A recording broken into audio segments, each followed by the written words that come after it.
Welcome to the beautiful Nicolay Field here on this Sunday afternoon. A bit breezy, but sunny nonetheless, as your AC Club baseball team takes on the Eastern Michigan Eagles. Up to bat for the Eagles is their leadoff man and center fielder, number 5, Woods. On the mound for your Bulldogs will be the right-hander, Spencer Furlich. As he takes a ball down and away, 1-0, first pitch here at 12:52 p.m.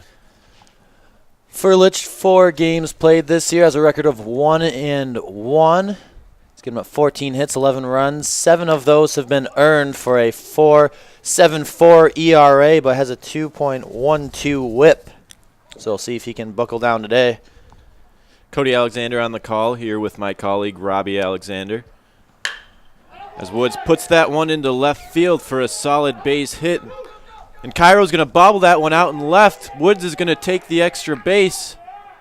And Eastern starts off with a leadoff single, with the error allowing Woods to move up to second, and that's going to put him in a good position here to start the game.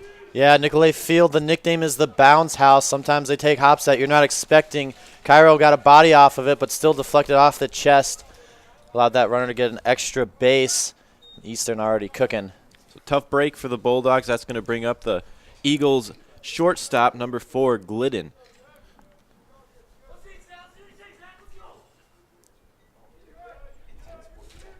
So he takes a strike on the outside part of the plate from Furlich to start the count off at 0-1. Bulldogs off to a hot start during this spring slate. 4-0 so far, including a walk-off win yesterday against this same Eastern Michigan Eagles club. 5-4 is the final score with a Carson Withers walk-off double. Left fielder Tyler Cairo also had a huge 3-run bomb that kept the Dogs in the game till the end. Quick mound visit for the Bulldogs.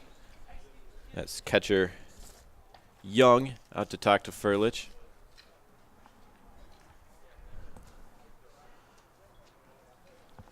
Exciting weekend here with baseball and softball. Already 3 walk-offs. Yesterday one for club baseball. Softball in their second game of the doubleheader had a walk-off against the Bluffton Beavers.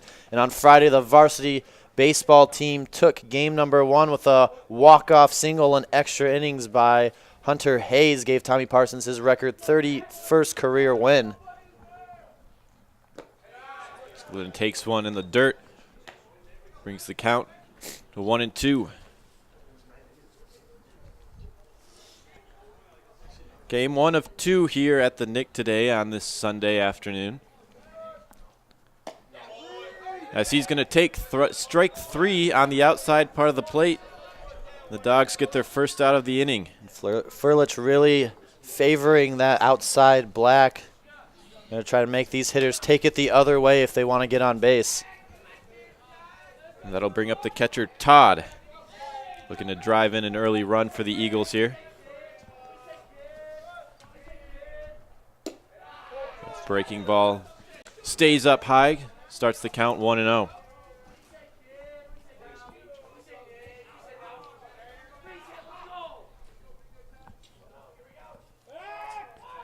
As Furlich steps off and checks Woods at second base.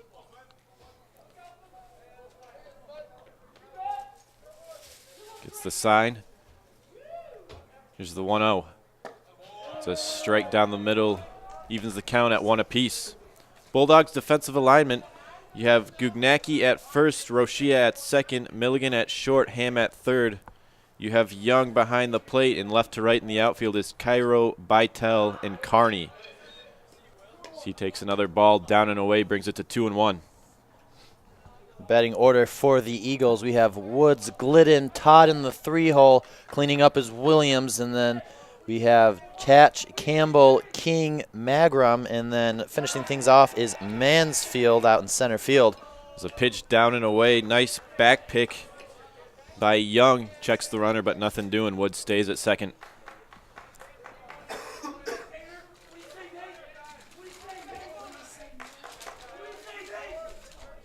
Three and one. So he fouls that one back. Brings the count full.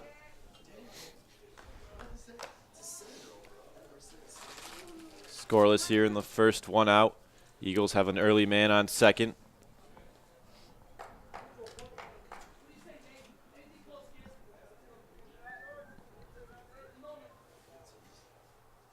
So he's going to drive that one into center field for a base hit. Woods is going to round third and head home. Here's the throw from Bytel. It's offline. Todd is going to run into second on the throw, and the Eagles get off to an early 1-0 lead here in the first.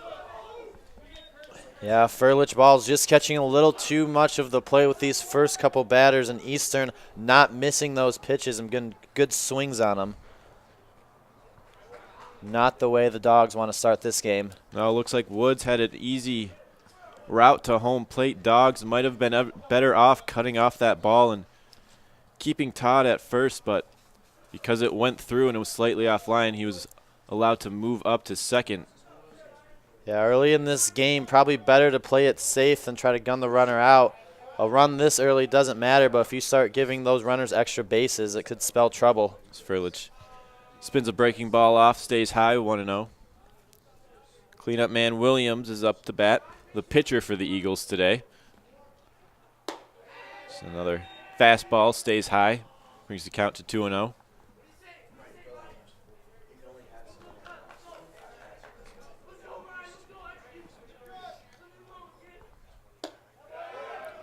There's ball 3, 3-0.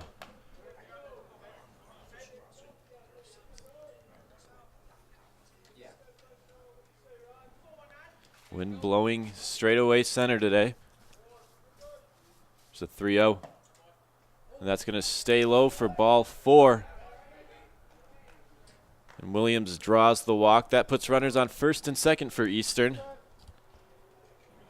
As Young goes out to talk to his pitcher again, getting into some early trouble here. And Robbie, what do you think Furlich has to do to get out of this inning? I think he just needs to concentrate on locating those pitches. Obviously, early in the game, early in the season on a cold day like this, it's going to take him a little bit to find it, but if he keeps the ball low, he still has that chance of an ending double play, and we'll get him out with minimal damage. That brings up the 5-hitter. Catch, playing right field for Eastern. His time is called at the plate.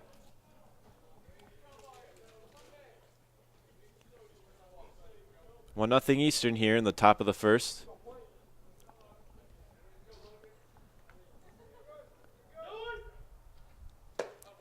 The big swing and a miss there starts the count off. An 0-1. Got a few faithful here to brave the cold temperatures today. I believe it is Jersey Day today. It is Jersey Day. We have our own Sean Kane in the booth representing his Duke jersey. 5 o'clock is what he's saying. The trip to the Final Four on the line. He swings through another. Young checks the runner at first, but nothing doing. Now, I know for a fact that the entire left side of my bracket is done. I need Kansas and Villanova to win today to have a chance, but has not been my best March Madness season as Furlich checks the runner at second. Now, I caught some crap, especially from you, for putting Michigan in the Final Four, and it looks like that might pay dividends for me and might give me the win between the two of us if Villanova can take the title. That ball's popped up out of play. Count stays at 1-2. Well, I had Michigan losing to North Carolina, but they couldn't even make the Sweet 16. They bowed out early. Weird year. You got half. Seems like half the teams are dominating like you expected, but those other half, they didn't even make it to the Sweet 16. They ended their season early. I know our friend had a Virginia-Purdue matchup, so she's out of the running. A lot of people had Virginia. They were expected to take the whole thing this year. Well, they had one of their best players go down, and I think that really threw off their feng shui. As Catch swings and foul tips one into the mitt for strike 3. That's going to be the second strikeout on the day for Furlich. And the Dogs have 2 outs here in the top of the first. That'll bring up the third baseman for the Eagles, Campbell looking to do some 2-out damage.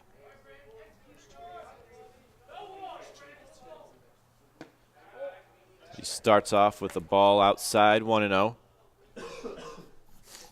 Now, I can't remember. Do you have Villanova in your final, or do you have Kansas in I your have final? Villanova winning the entire thing over Arizona. Now, obviously, Arizona not even close to the championship As he game. drives that one into center field, Beitel has a beat on it, puts it away for out number 3. Eagles strand 2, but not before they drive in a run. They lead 1-0. We'll be back in just a bit with AC Club Baseball here on ACTV.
Leading off for your Bulldogs, the center fielder, number 18, Andrew Vidal.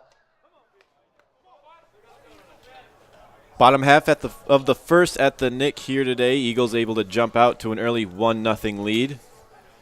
As the Bulldogs send their leadoff hitter to the plate. That's going to be the center fielder, number 18, Andrew Beitel. Yeah, between the fall season and the first couple games of the spring season, Beitel hitting .415, 13 runs scored, has a home run, a triple, a double, and has also 16 RBI. So he takes a big cut at a pitch inside, 0-1.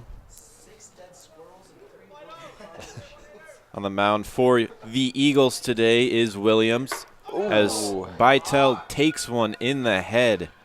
Scary sight here, not happy. That's never something you want to see. Beitel clearly shaken up, throws his bat in frustration.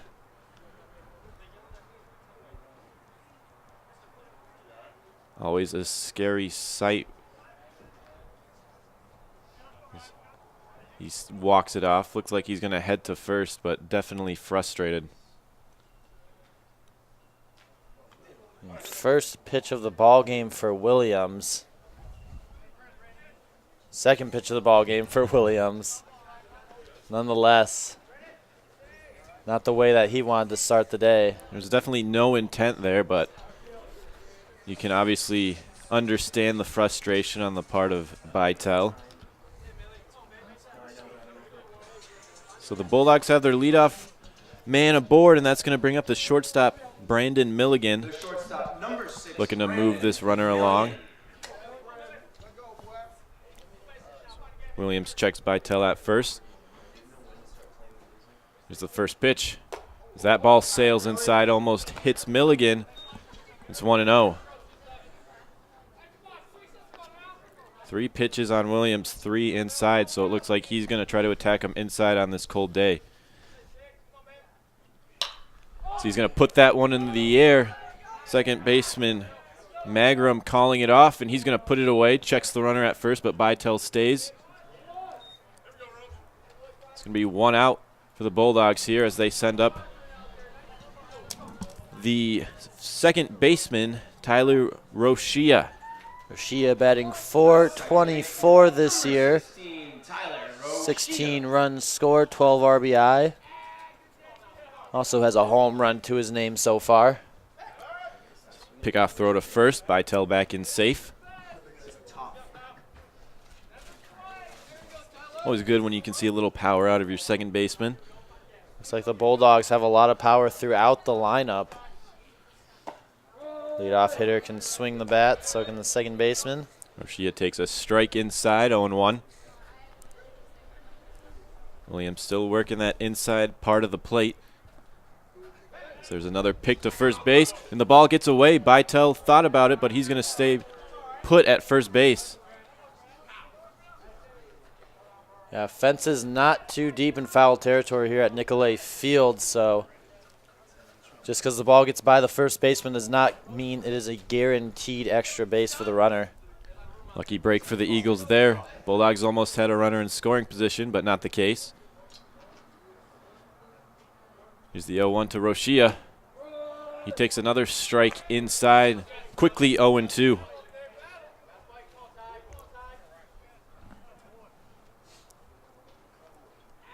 Wind's starting to pick up. Ball in the air might give the outfielder some trouble. As Bytel dances off first, gets the attention of Williams. So he steps off.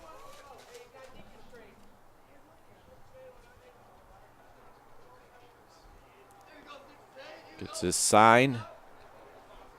Here's the 0-2. Bytel off and running. That's going to be a ball low. Here's the throw to second.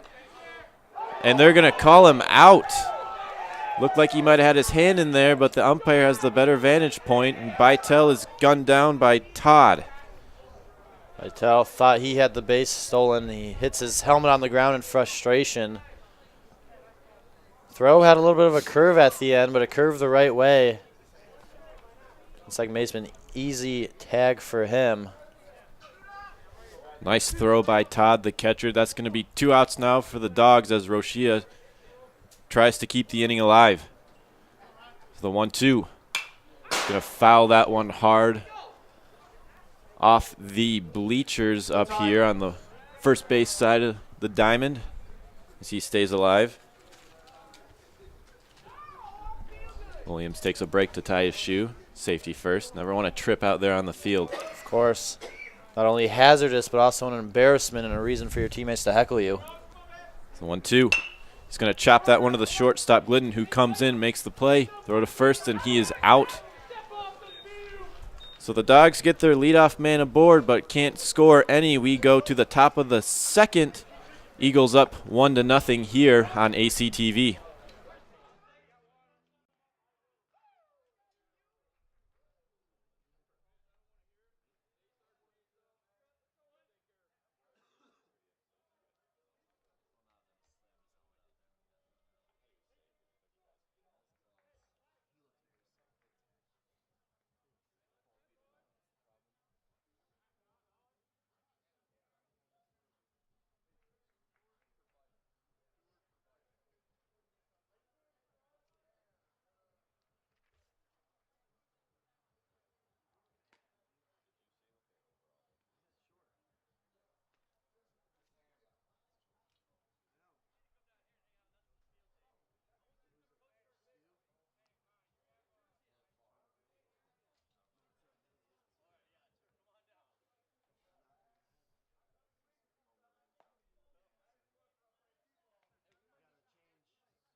Top half of the second here, Bulldogs trail the Eagles 1-0 as Eastern sends their first baseman King up to the plate. Fisher gets back to work.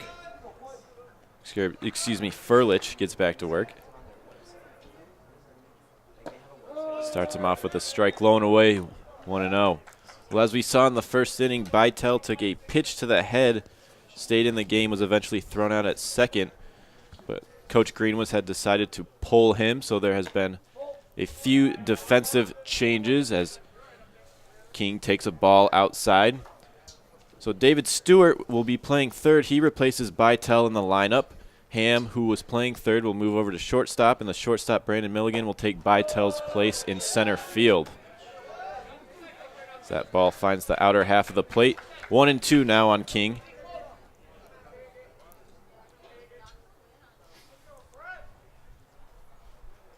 He's going to hit that one through the left side of the infield for a base hit. For the second inning in a row, the Eagles have their leadoff man aboard. Like I said in the first inning, Furlich working that outside of the plate, making those hitters prove that they can hit the opposite field. That was a nice job by King. Took that pitcher's hit and hit it right through the hole. That'll bring up the second baseman, Magrum, for the Eagles, looking to keep this train moving. So he shows bunt but pulls back for a ball, 1-0. Eagles definitely seeing the ball well today. Had good contact on a few pitches. She squares to bunt, pulls back, and takes another ball high. That's going to bring it to 2-0.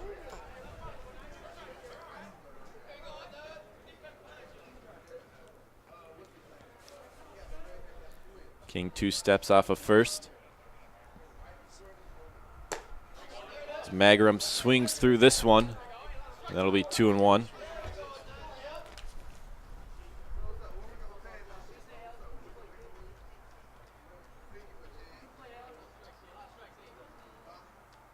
That ball sails inside from Furlich.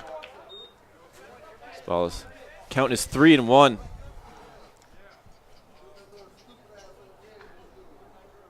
Coaches for the Eagles bundled up in their respective coaches' boxes.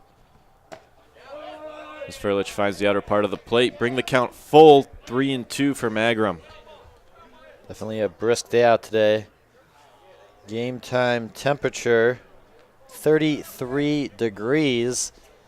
So these early spring games will definitely give you a little bit of a sniffle if you're out in the crowd or out in the field. Magrum fouls that one back to stay alive.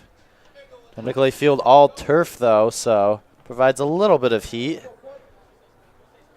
30, did you say 31 or 33? 33 degrees. That's still, it's not warm, I can say that. As Magrum takes a ball high, that puts runners on first and second for the Eagles here to start the second inning. That brings up the left fielder for the Eagles, Mansfield, looking to drive in the second run of the ball game. Well, it is sunny outside, so hopefully that turf is absorbing some of the heat. You got players out there with short sleeves. I don't know how they're doing it, but I won't say that. That's all turf warmth out there. I mean, I feel like they're still cold. I don't think the sleeves or the sleeveless look. I mean, I don't know. If it was cold, I'd be wearing sleeves. I don't know how people can wear no sleeves on a day like this. As Mansfield takes a strike, brings the count even at 1 apiece. Mansfield doesn't have batting gloves, so if he hits that ball wrong, it's definitely going to leave a bit of a stinger on the palms. Ball sails up and away, brings the count to 2-1.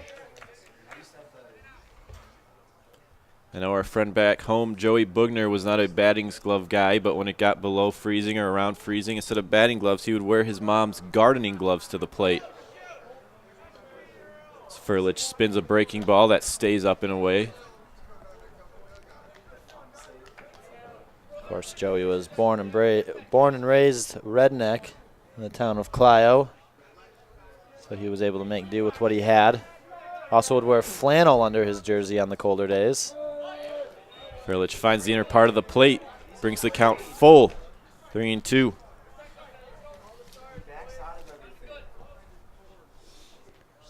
Eagles up 1-0 here in the top of the second. It's the full count pitch, and he's going to swing at a ball up at the top of the zone for strike 3, and Mansfield not happy with himself. No, Furlich threw him the high cheddar right there, and he went to bite it. Couldn't connect. Instead, he goes back to the dugout hungry. Hey, Stu, you got top. They'll bring Woods back to the plate, the leadoff hitter for the Eagles. He singled in his first time up. So he shows bunt and bunts it right back to Furlich at the mound, who pounces on it like a cat, throws to Gugnacki at first for the second out.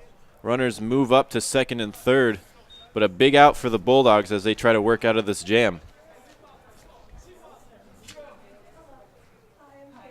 Yeah, Woods showing bunt late right there. Not sure if he was trying to catch the defense off guard or if it was a planned sacrifice bunt.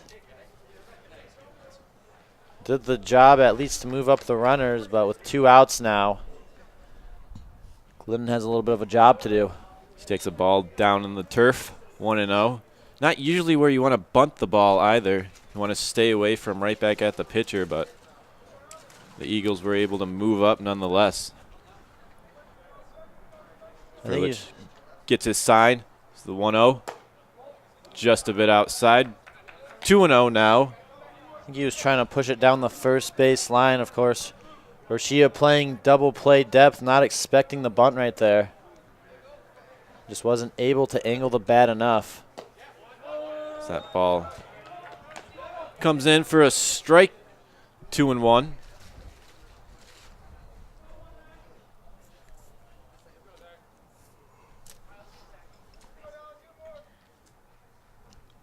Here's the pitch.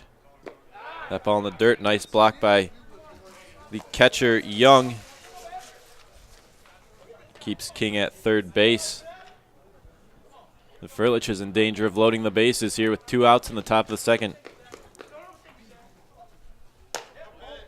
And that ball is going to be just a bit outside, and the bases are now loaded for the Eagles here with 2 outs. That brings up their 3-hitter, Todd, looking to drive in a couple runs and expand the lead for Eastern. Coach Greenwood will go out and have a mound visit.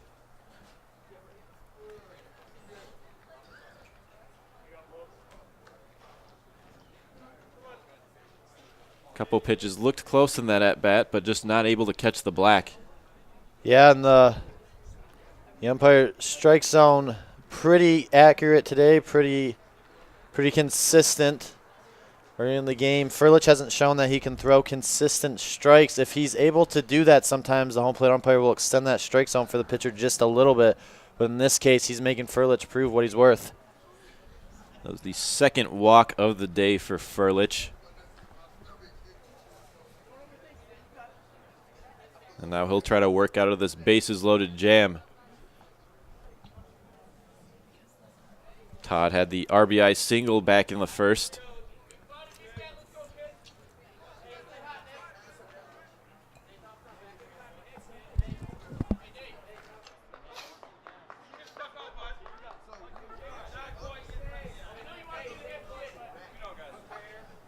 Bases loaded here in the top of the second. 2 outs. Eastern leads 1-0. Furlich goes back to work, trying to get out of this jam. There's time called at the plate.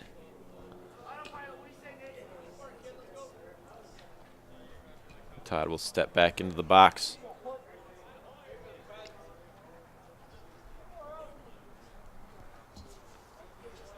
First pitch will bend in and be called a strike. 0-1 on Todd. Good way to start this at-bat if you're the Bulldogs. It's the 0-1. Another strike, this time catching the bottom half of the plate. Todd not happy with the call, but he finds himself in an 0-2 hole. I think he thought that pitch was just a little bit outside from our vantage point. I think it caught just enough to be called a strike. He fouls that one off the first base side of the field and out of play. Count stays at 0-2. Umpiring a thankless job. Even when they get the call right, they still will probably be chastised from one side or the other. It's the 0-2 from Furlich. So he fouls that one straight back to stay alive.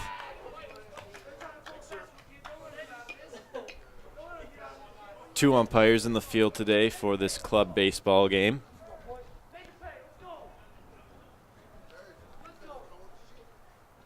Furlich gets his sign, delivers.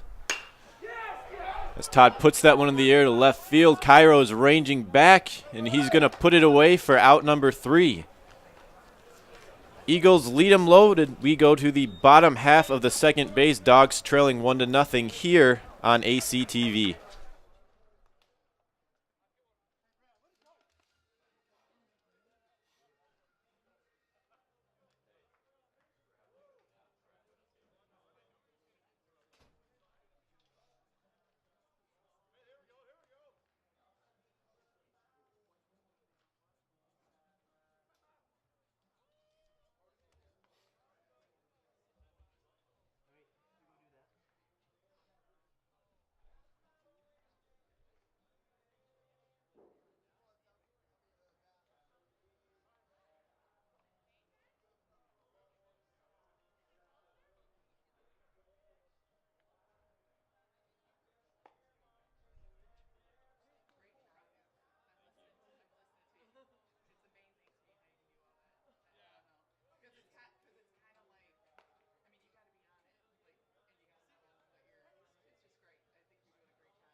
Leading off the bottom of the second inning for your Bulldogs, the left fielder, number 31, Tyler Cairo.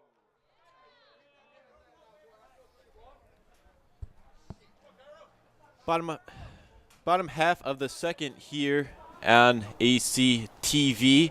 Dogs trying to get back a run. Currently trail the Eagles 1-0 as the left fielder Tyler Cairo gets things started. So we'll take a ball outside. 4, 5, 6 due up for the Bulldogs this half inning. As the Eagles left them loaded to end the top half of the second. As Cairo hits a hot shot down the left field line. That one's going to go all the way to the corner. Cairo's going to get at least 2 dug out by Mansfield. And Cairo's going to pull into second base with a leadoff double. Cairo had the big 3-run bomb in yesterday afternoon's game, showing he's still hungry, and he squares that one up. Good indicator of how he's seen the ball this weekend. They'll bring up the first baseman, Evan Gubnacki, looking to drive in Cairo and even things up at 1 apiece. Gubnacki hitting .345 this year with 10 RBI. 2 bombs to his name. He takes a ball that catches the inside part of the plate. Starts off 0-1. It's a nice piece of hitting there by Cairo. Jumps on the first strike and just puts it down the left field line. A pitch from Williams caught just a little bit too much of the plate. Cairo made him pay with a very nice swing there.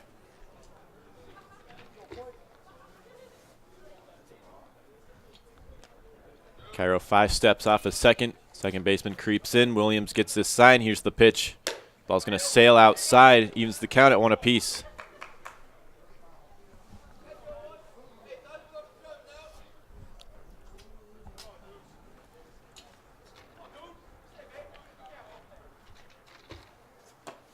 He's going to swing at that ball up and in. Looked like it might have been a ball, but that's going to bring the count to 1-2. Sometimes that ball can play tricks with the batter's eye. May have looked good out of the hand. By the time he realized that that was not going to be a hittable pitch, he already pulled the trigger. He swings through that one for strike 3. First strikeout on the day for Williams, and that'll bring up the DH for the Bulldogs, Carson Withers. Withers, the hero in yesterday's game with that big walk-off double. So left-hander steps in, looking to drive in Cairo. First pitch sails outside, starts off 1-0. Withers, a 308 clip on the season with 4 RBI, 3 runs scored. Slightly open stance. As Williams throws, he's going to foul that one off on the left side of the diamond. Ends the count, 1 apiece.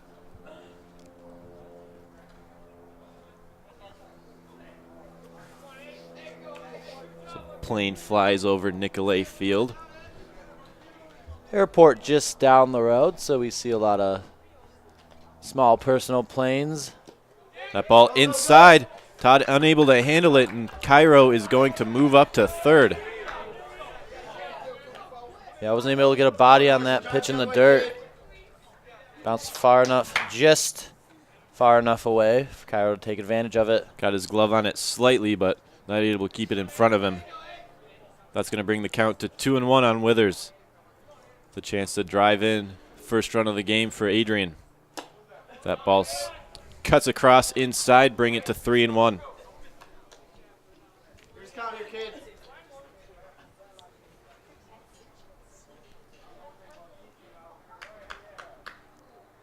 It's the 3-1. That ball up and away for ball 4. Runners on the corners now here for the Bulldogs with 1 out in the bottom of the second, trailing Eastern 1-0. And that'll bring up the right fielder, Shane Carney. Carney was named the National Club Baseball Association Division III Player of the Week at the end of the fall season. Definitely has the potential to turn this game around in favor of the Dogs. So he takes a ball down and away, strike 1. Cairo on third, Withers on first. Carney 400 batting average, 8 RBI, 7 runs scored. So he puts that ball in the air on the right side of the diamond. Magrum calls it off and puts it away. Cairo unable to score on that pitch. Runners stay put. There are now 2 outs in the inning. They're just not able to push that ball further enough into right field. The shortstop, number 34, Jordan Ham. Maybe any other runner maybe would have been able to score, but Cairo, bless his heart, not the swiftest of feet. That brings up the shortstop, Ham, who started the game at third base but moved over to short after Andrew Bytel was removed in the top half of the second. Looking to drive in a 2-out run to even things up at 1 apiece. So he swings through one at the top of the zone. 1-1 on Jordan Ham. Only 3 RBI on the year for Ham, so definitely looking to increase that total. The 1-1 from Williams. So he puts that ball into the air, shallow left field. Mansfield coming in, dives, but can't come up with the ball. Cairo's going to score. Carney moves all the way to third. Ham stays at first, and Adrian evens things up at 1 apiece. Great attempt out there by Mansfield. Hit in the glove. I think it's the landing that got him in a bit of a trouble when he hit the ground, not able to squeeze onto the ball and pops out. And luckily with 2 outs, Carney on the run from the swing of the bat. He's able to easily take third. So runners still on the corners. That brings up the catcher, Will Young, looking to put the Bulldogs ahead here in the bottom of the second. So he takes a first pitch down for ball 1. Mansfield playing back, just unable to cover the ground. Looked at off the bat, it was going to be an easy out, but not the case. As Young swings through a ball up and in, evens it at 1 apiece.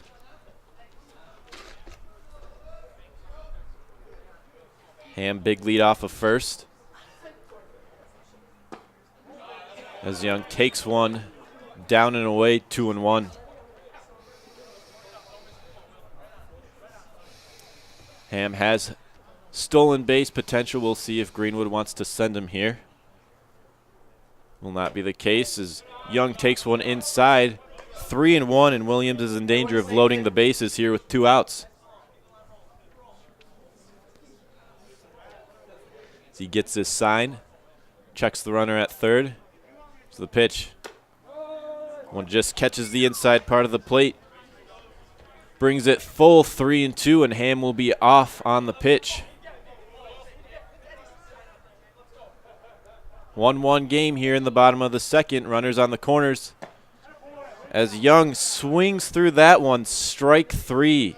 So Williams able to keep these 2 runners on the corners, but not before the Bulldogs catch a break and even it up at 1. You're watching AC Club Baseball here on ACTV.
Furlich goes back to work here in the top half of the third. Adrian able to tie things up at 1 apiece. So the Eagles send their cleanup hitter Williams to the plate, trying to get back on top. So he'll take a strike to start off the at-bat, 0-1. 4, 5, 6 due up for the Eagles this top half of the inning. The crowd begins to grow here at the Nick.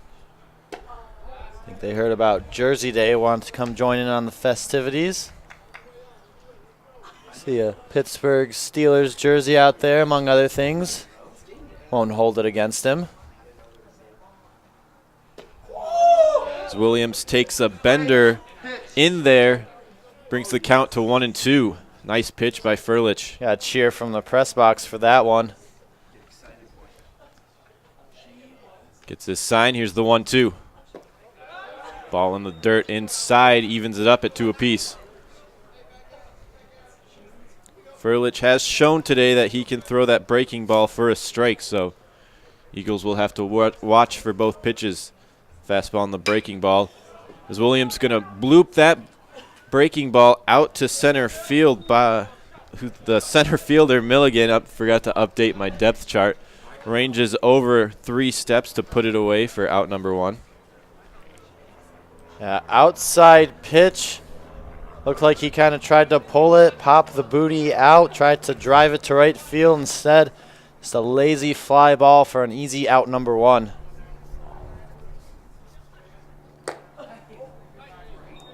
As the 5-hitter catch takes a ball up and away to start off the at-bat.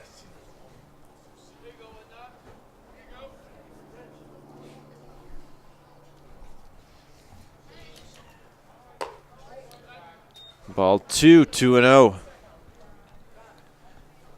Cash, the right fielder, struck out swinging his first time up. Furlich delivers. That ball catches the outside part of the plate. Brings it to 2-1. No crowd on the hill yet today, but it's still early. Still early. Gonna wait for it to warm up just a little bit more. That ball just a bit low. Brings it to 3-1. Now Friday afternoon for the varsity game, there was a crowd out there, so you might have some people show up. A nice vantage point out there. That ball in the dirt for ball 4. Catch sprinting down to first base, but he'll stay put. So the Eagles put a man aboard here with 1 out. That'll bring up the third baseman, Campbell. He flew out to center field his last time up.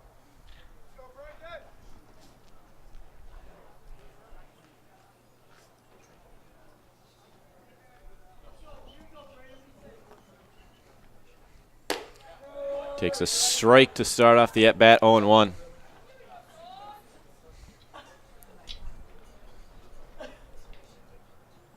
Outfield playing straight up.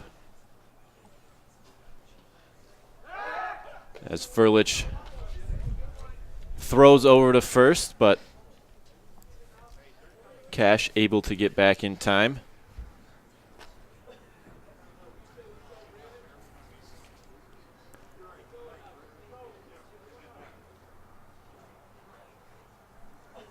Here's the 0-1. That ball in there for a strike.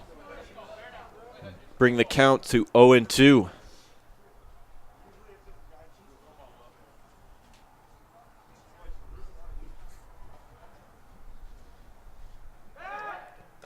Another throw over to first. Cash in there standing up.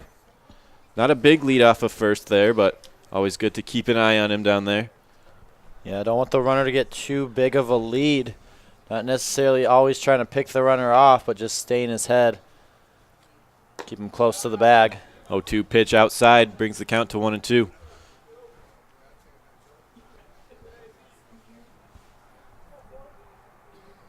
Campbell gets this sign from the third base coach. Looking to move this runner up. Furlich delivers. That ball's put into the air at second. Cash was off on the pitch. So Roshia is going to make the catch and double him off of first. Tough break for the Eagles as they had a steal on. Instead, it is a double play, and we go to the bottom of the third inning. Still 1-1 as the Dogs try to put themselves ahead here on ACTV.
The third baseman, number 23, David Stewart. We go to the bottom of the third inning as the Bulldogs look to break this tie.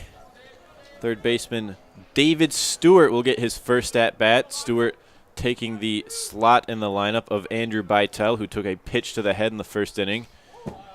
And a wild first pitch there brings the count to 1-0. 1-2-3 due up for the Bulldogs this half inning. So they got a lucky double play in the top half of the third as Cash was running and was doubled off a first after a little bloop pop-up to Roshia at second base. Not much he could do there. No, just got a little bit under the ball on the swing. Fortunately, that happens sometimes, and just a bad break for the Eagles. That pitch from Williams just misses the outside part of the plate. Stewart looked like he wanted to swing, but able to hold up. That's going to bring the count to 2-1. He swings that one up around the letters, evens it up 2-2. Stewart a .375 clip on his club season. 1 RBI, 5 runs scored. Originally recruited to pitch for the varsity team. Now plays both sides of the ball for club. That ball on the white, the outside part of the plate. Count full, 3-2. So Williams delivers. And Stewart's going to send that one to the shortstop. Nice play by Glidden to get there, but the throw is not going to be to first in time. And Stewart leads things off with an infield single. Nice play by Glidden getting to that ball, but unable to get to his feet in time to throw out Stewart. That was a great attempt. Ball just a little too deep in the hole to make the throw, but off the bat, I thought that was going to be through for a clean single, so great job just to get a glove on it. That'll bring up the center fielder, Brandon Milligan. Popped up to second base his first time up. Looking to move Stewart over to second. Takes a ball up and in, 1-0.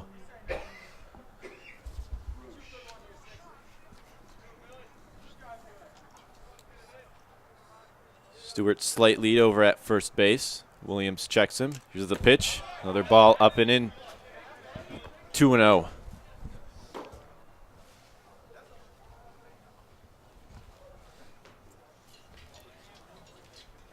Milligan using the Easton bat.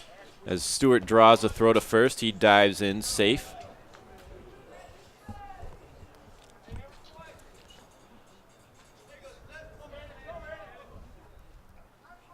There's the 2-0. That ball's going to be in there for a strike, bring it to 2-1. Cloudless day here at the Nick. Nice day for baseball here on this late March afternoon. Milligan pops that one straight up. It's going to stay in. They can't see it. It's going to drop in. Stewart's going to get to second. And a tough break for the Eagles as the catcher, Todd, could not come up with the ball. He could not see it. And King unable to come in enough to catch it. Well, like you were just saying, no clouds in the sky today. Not necessarily a fielder's best friend. When you have that cloud cover, kind of gives the fielder's depth perception. But when it's a high sky like that, they can't judge how high it is. Sun comes out, that becomes a factor.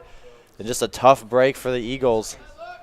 So that brings up the second baseman, Roshia, looking to break this tie in the third. Takes a ball in the dirt. Nice block by Todd. Yeah, Todd right off the bat was yelling that he couldn't see the ball. One thing you want to do as a catcher is turn your back to the infield, but he never was able to do that. Don't know if that would help him at all, but Roshia fouls that one up and out of play. And a long run for the first baseman, King, right off the bat. After it was all said and done, it seems like the most logical person to catch that was either Todd or the third baseman, Campo. As we said, also, the wind is blowing, so it might have played some tricks on the ball, but as Roshia smashes that one into left field, Mansfield comes in, and he's going to double Stewart off of second.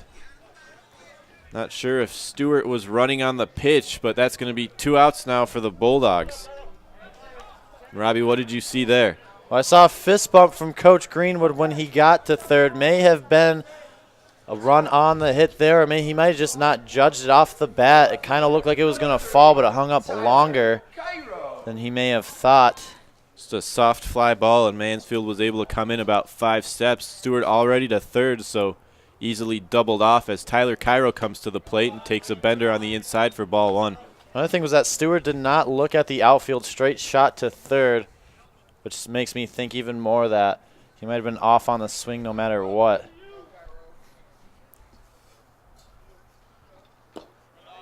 The ball blocked by Todd at the plate, 2-0.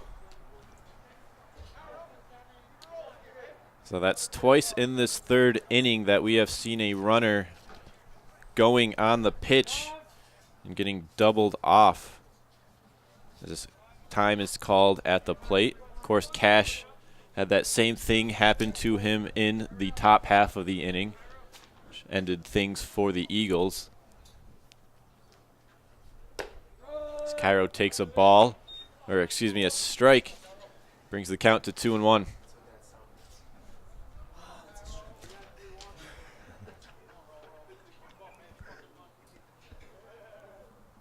It's a 2-1. Cairo pops that one up on the infield. Glidden is a beat and puts it away for out number 3. So bad luck on both halves of the inning. We stay tied at 1 apiece. We're going to the top half of the 4th. Stay tuned to AC Club Baseball here on ACTV.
Toss, Will.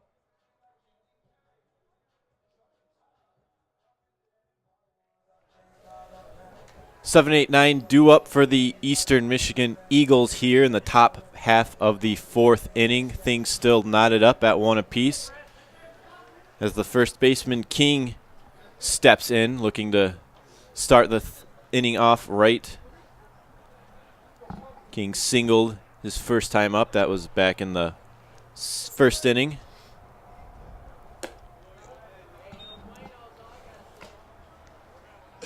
Starts off with a ball outside, 1-0.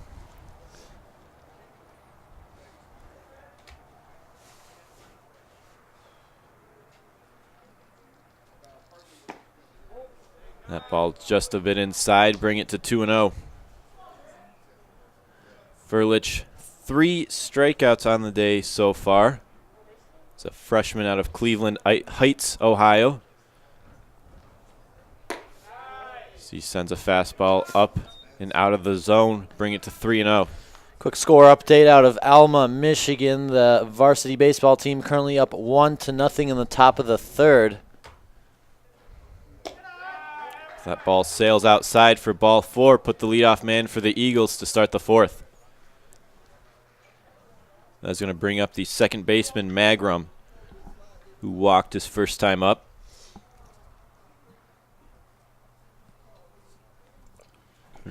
Now, Robbie, can you tell us how they scored that first run? I will check with my guys, and I will get back to you in just a second. Sounds good. As Magrum takes a ball up and in, 1-0.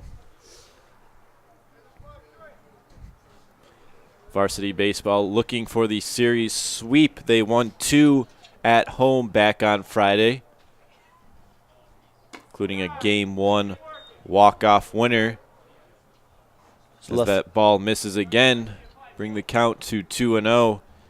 Looks like left fielder Gunnar Rainey reached on an error by the shortstop. Hayes doubled him to third, and Rainey eventually scored on a pass ball. So errors still affecting that Alma team just like it did for the 2 games on Friday. A little rust on both parts on Friday, as Adrian had a few miscues that led to some Alma runs. That ball sails in for a strike. Young talking to his pitcher, Furlich, so it looks like whatever he said was effective. 2-1 on Magram. So he fouls that one straight back, 2-2. Sometimes the catcher just needs to go out, give his pitcher a breather, let him resettle, collect his thoughts a little bit. A lot of the pitching side of the baseball is a big mental game. So sometimes if you're able to just collect your thoughts even for a split second, it can really affect how you're throwing the ball out there. Gonna put that one out of play, first base side. Count stays even at 2. 1-1 here in the top of the 4th here at Nicolay Field. 2-2 count on Magram. No outs. King on first base. As that ball misses out, bring it full 3-2.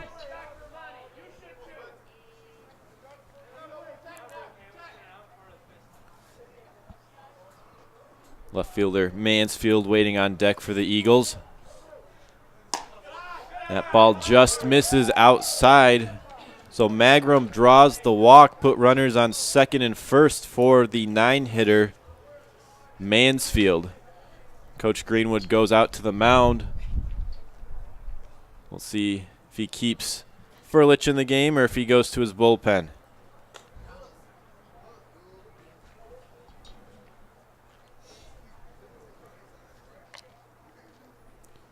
Well, Eagles have threatened in almost every inning, but have only been able to scratch across 1 run. And as we saw yesterday, both teams are almost evenly matched. They had to go 1 extra inning, and the Dogs came up on top. But so far, it looks like it's going to be a couple tight games here today. Yeah, it's going to come down to who can get that big hit. Looks like it's just going to be a 1 run to decide either game. It's not going to be big blowouts like a lot of Dogs' wins have been so far in their first club season. So it's just who is able to take advantage when they have runners on bases is really going to control the game today. Greenwood stays with his starter. Runners on first and second here in the top of the 4th, and that brings up the left fielder Mansfield, who struck out his first time up. That was back in the 2nd. He squares to bunt, and he's going to pop it up. He's going to get down. Stuart Fields throws to first. And Gugnacki cannot handle the pick. King is going to come home. Here's the throw, and he slides in under the tag. Eastern's going to pull ahead 2-1 on what looked like was going to be a regular sack hit. But Stewart made the off-balance throw, and Gugnacki was unable to handle the pick. King coming all the way home from second base on that. Yeah, pop that bunt up just a little bit. Was still managed to get it down. Stewart rushed the throw. Maybe should have held it right there. Gugnacki's throw home just a bit offline. Nice attempt there by Young to try to tag him, but runner slid in to give the Eagles the lead. Just a little bit of a sloppy defensive play all around there for the Bulldogs. As the runner goes, that's Mansfield. No throw from Young. So runners on second and third as Magram moved up to third on the error. And the Eagles still in position to break this thing open. Here's the 1-0. Ball outside, 2-0.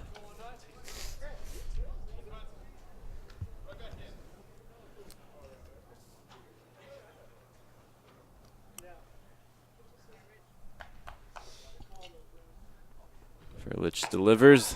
Another ball outside, 3-0 now. On the hitter.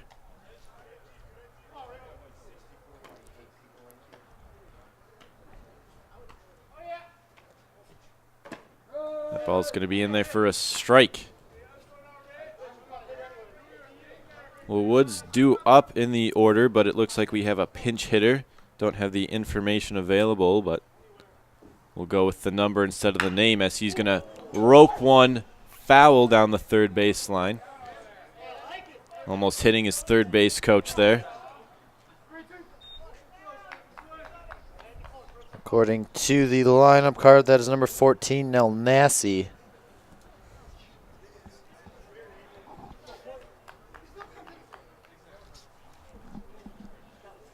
Here's the 3-2 from Furlich. Ball up. And that is going to load the bases. Greenwood's going to his bullpen.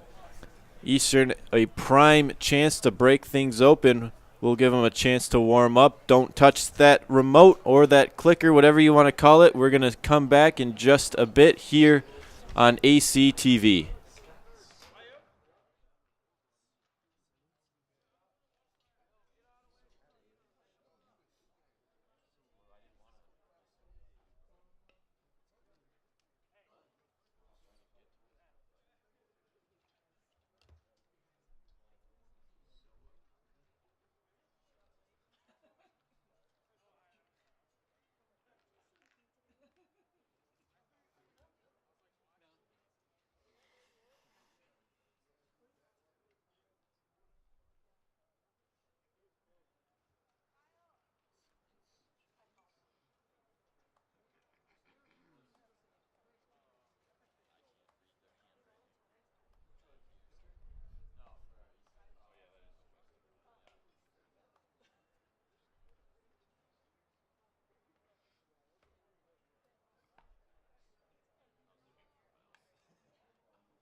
Pitching change here for the Bulldogs as Spencer Furlich's day is done.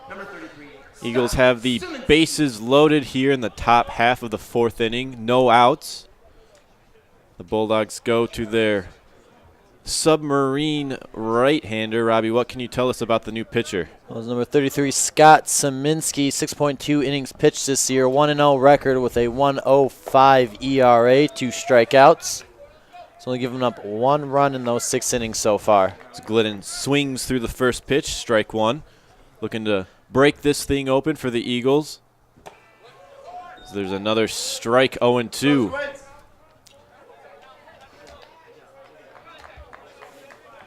Two-1 Eastern here in the top of the fourth. So he chops that one up the middle. Ham ranges over, steps on second for 1, relay to first. And that's going to be a Bulldogs double play. Magrum comes in to score to make the score 3-1. But a big 2 outs for the Dogs here in the fourth inning. Still a runner on third for Eastern. Nice job by Seminski to come in and get 2 quick outs. That ball couldn't have bounced any better right into the glove of Ham. You'd be able to take all that momentum and basically just incorporate tagging the bat into what would have been just a natural throw to first had there not been a runner on. As Todd pops that one up on the infield, Gugnacki coming in. Young calls it off, unable to make the catch. It's going to drop. Todd is safe at first.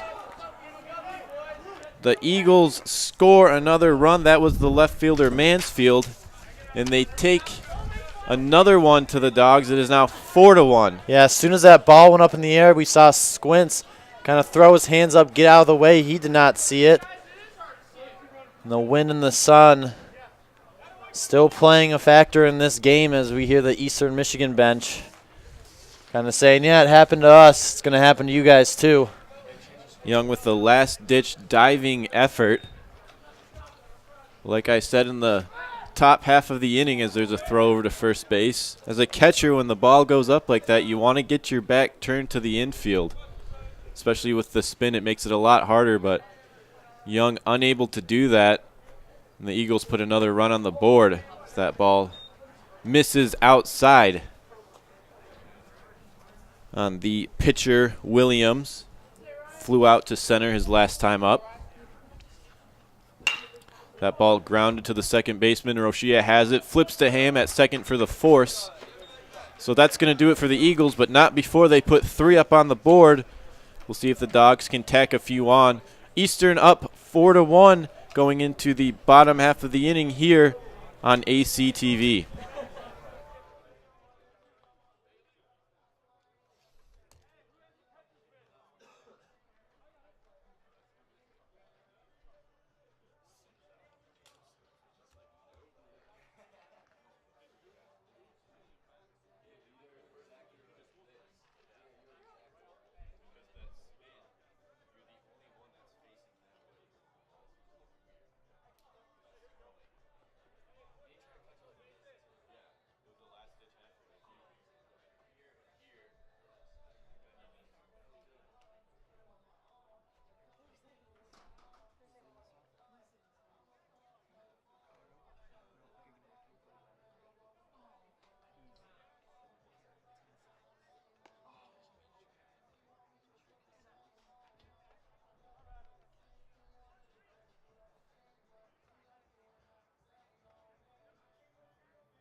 Bottom half of the fourth here at Nicolay Field. Eastern able to take advantage of a few Bulldogs miscues in the top half of the inning. They currently lead 4-1 as Adrian sends their 5, 6, 7 hitters up to the plate, trying to decrease their deficit. As the first baseman, Evan Gugnacki, takes the ball outside, started off 1-0. Gugnacki went down swinging his first time up. It's a big swing and a miss, quickly 1-1. Williams throwing an excellent game so far. That ball inside, 2-1. And Robbie, what have you seen from Williams so far today? I've seen him working both sides of the plate and mixing up speeds. Got off to a rough start after hitting the leadoff hitter in the head. A couple more inside, but it looks like he's finally found his stride. Before I speak too soon. Ropes that one, and it's going to burn the left fielder Mansfield, who took a couple steps in. Gugnacki trots into second base with a leadoff double, and a good start for the Bulldogs here in the bottom of the fourth. Like I said, working both sides of the plate. Unfortunately, he found the third side of the plate. That one caught too much of the middle. Gugnacki, a great job keeping his hands in and just driving it where that ball was pitched. Going to bring up the DH Carson Withers, and going back to that hit, that was an absolute rope off the bat of Gugnacki, and Mansfield in left took a couple steps in, not necessarily what you want to do as an outfielder, especially with those line drives right at you, which everybody says is the toughest ball to catch as an outfielder. Yeah, I believe it was Andrew McCutcheon who's Rule of thumb, if it's above the bill of his cap on a line drive, he takes the first step back. If it's below the bill of his cap, he takes a couple steps in. Generally, as an outfielder, you want to take a first step back. It's easier to go back and then run in rather than take steps in, change your momentum, and start running back. 1-1 on Withers. Gugnacki on second. Dogs trail 4-1 in the bottom of the fourth. Just a pitch from Williams. He's going to chop that one off the plate. Lands foul.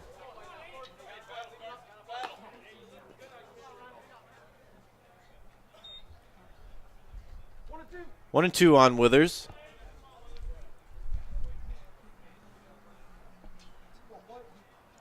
The freshman hailing from Kalamazoo Central High School. Takes the ball low and in the dirt. Back even at 2-2. I can't remember. Is that where Derek Jeter is from? I know he's from the Kalamazoo region. I can't remember what high school he went to. I want to say yes, but I would not quote me on that. As Withers puts that one in the air to center, and that's going to find the gap. Gugnacki going to score easily. It's just a matter of how many bases Withers is going to pick up. He's going to try for 3. Here's the throw in, the slide, and he is safe. It is a RBI triple for Carson Withers. The Bulldogs cut the lead to 2. It is now 4-2. Withers hitting them where they ain't, managing to find the deepest part of the ballpark. And once it split those two outfielders, he was off to the races. And like you said, it wasn't a matter of him driving in a run. It was a matter of how many bases he was going to end up with. That ball tailing away from the center fielder. And with this turf just took off once it hit the ground. That brings up the right fielder, Carney. He's going to foul that one off, 1-1. It's a nice piece of hitting by Withers that last at bat.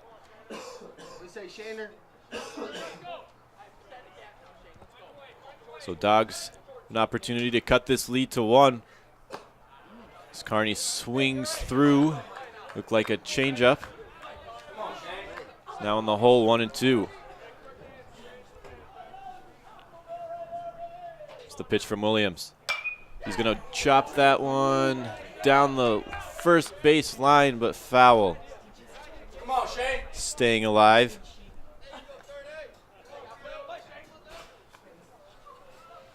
Still no outs for the Eagles, and after cruising through those first couple of innings, Williams suddenly finds himself in a bit of trouble. Here's the 1-2. Carney's going to put that one through the hole on the left side, a base hit. Withers comes in to score. Carney has an RBI single. And the Dogs cut the Eagles' lead. It is now 4-3 here in the bottom half of the fourth inning. Let's go, Hammy. Keep it going. Dogs continuing to hit them where the fielders aren't, finding those holes. Not trying to do too much with the pitches. Just trying to put good swings on them. And they're starting to really see the ball well here in the fourth. So the shortstop, Ham, takes a first pitch strike, 0-1. So Williams finds himself in a little bit of trouble here. So the Bulldogs put together a string of 3 straight hits. Ham able to check his swing on that one, count even at 1 apiece.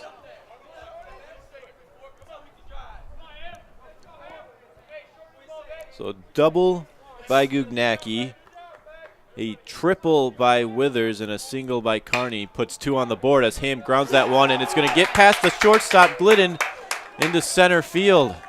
That's going to be a base hit for Ham on what looked like could have been a ground out. Ball taking a weird hop at the last second on Glidden. Yeah, nice diving attempt. Didn't think that ball was going to come up with him, so he kind of slid, hoping to knock it down off the turf. Skipped right over the glove. So Dogs now have runners at first and second. Still no outs here in the bottom of the fourth. And they send their catcher, Will Young, to the plate, who struck out his last time up.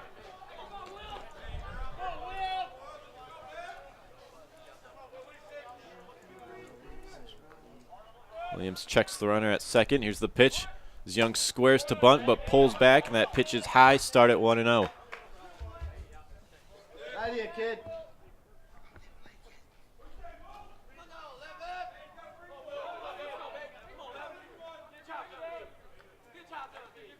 Ham on first, Carney on second, and Young squares to bunt but pulls back as that ball sails up and in. 2-0, 2-0 now on the Adrian catcher.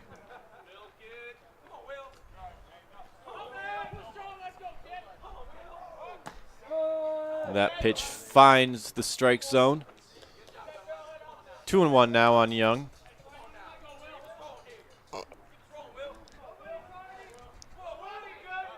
Carney on second, Ham on first. So he squares to bunt, and he's going to get that one down the first base line. They're going to tag Young for the out, but the field umpire says that he missed the tag. Everybody is safe. And Eastern's coach is going to come out and ask him what he saw. It looked like from up here he applied the tag, but they called Young safe at first. That's going to put him loaded for the Bulldogs. And if this call stands, that's a tough break for the Eagles. And apparently he just tossed Williams from the game. If the coach isn't careful, he might be tossed too. Like you said, from up here, it looks like he tagged him, but umpire says otherwise. Great bunt by Young, though, putting it right down the first base line. Textbook bunt. Honestly, could not put it in a better spot. Like you said, Robbie, it was right down the first base line.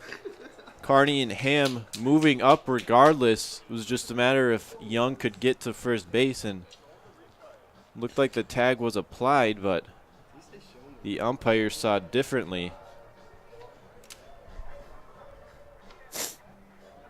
And now the men in blue are currently talking to the shortstop, Glidden.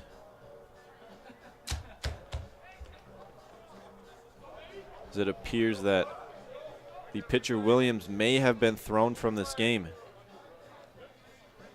There's no replay. You're recording it. Go backwards. Why are we going to play it? I gotcha. He's safe. Listen or watch? Pick one. You listen to the video or you watch it? There it is. Just a strange turn of events here for this baseball game on what appeared to be a normal sack bunt is now turning into a bit of a dilemma here for Eastern. We'll go back on the replay.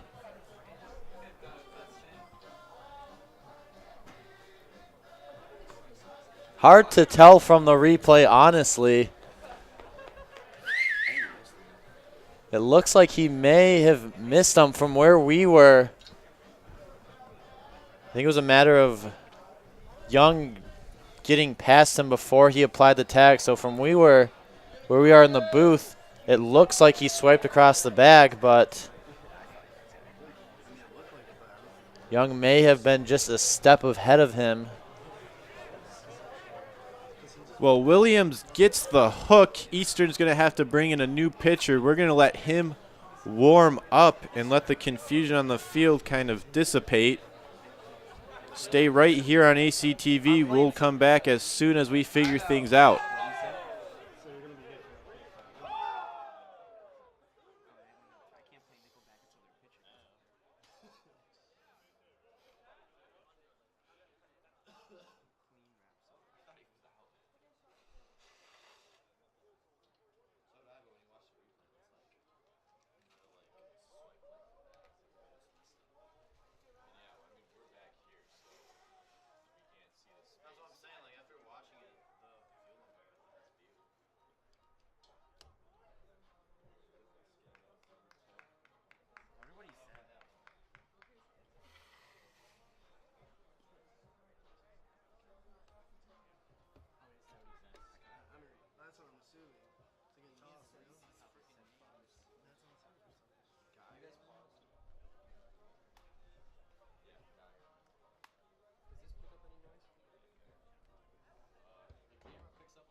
thank you.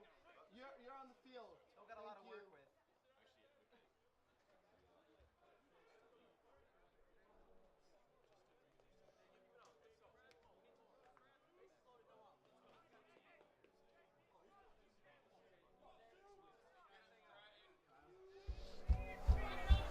Welcome back to AC Club Baseball here on ACTV. If you're just joining us, a lot just happened in the last 6 or 7 minutes on what appeared to be just a regular sack bunt on the part of Will Young. Yeah, the Bulldogs had runners on first and second. Catcher Will Young lays down the bunt. Nice bunt, picture perfect down the first base line. First baseman King came in. Looked like he tagged him for where we were, but the field umpire called him safe, said that Young actually was a couple steps ahead of the tag. Coach comes out, argues. Pitcher Williams also argues. He gets ejected. So in the last 4 or 5 minutes, Eastern Michigan had to put a pitcher in that they were not expecting to put in this soon. The new pitcher on the part of the Eagles is number 10, Geierman. Bases loaded here for the Bulldogs. No outs in the bottom of the 4th inning. They trail by a run, and they're going to send up their third baseman, David Stewart, looking to at least tie it, maybe even bring in a run, and he does. First pitch, a breaking ball that hits him. And the score is now knotted up at 4 apiece on what has been just a strange turn of events here on this Sunday afternoon. Just like Williams in the first inning, Geierman comes in, hits the first batter he faces. Stewart laying his body out on the line. Didn't look like it affected him much, but in this cold weather, stung a little bit. And we all know the rule of thumb by now, you can't rub it.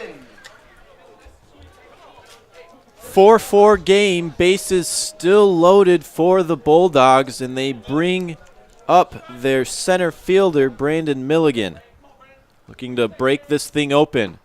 She takes a ball low, 1-0. Dogs, 3 ducks on the pond.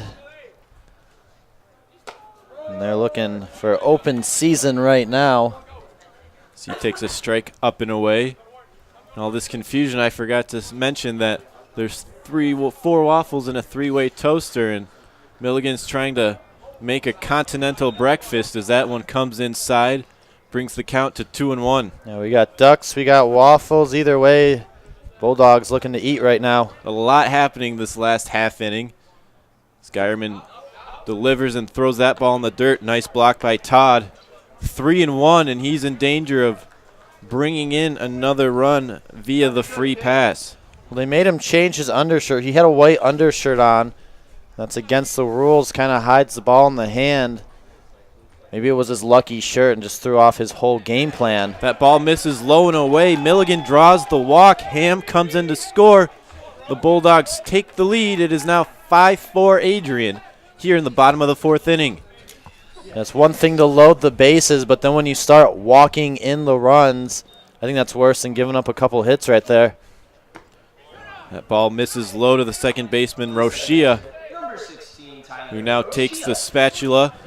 He looks to make himself a continental breakfast as there are still 3 men on. So he swings through that one, brings it even at 1 apiece. Geierman now will have to face the 3, 4, 5 hitters in the Adrian lineup and still no outs. Another big swing and a miss by Roshia, 1-2.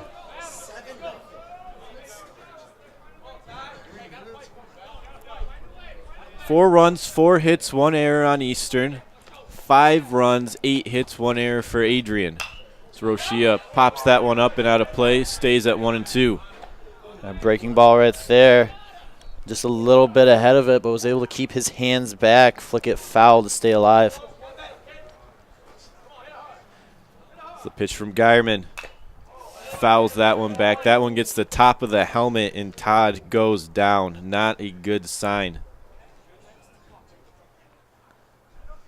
Obviously shaken up on the play. Never want to see a foul ball off the catcher, but off the top, it's the worst possible spot to get hit.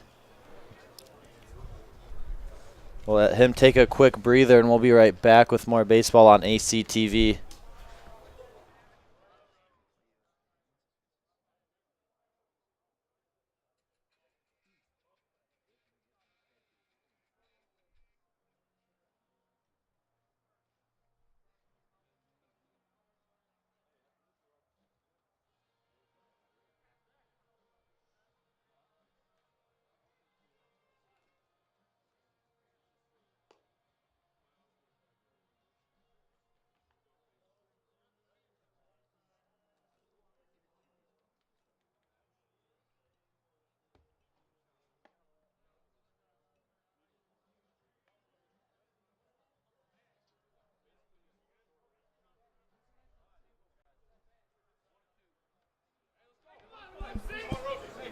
Welcome back to ACTV. Todd appears to be okay, so we'll get back to the game action. Bases still loaded for the Dogs. Rochia up, 1-2 count, and here's the pitch from Geierman. He's going to flip that one, fouling out of play, staying alive at 1-2.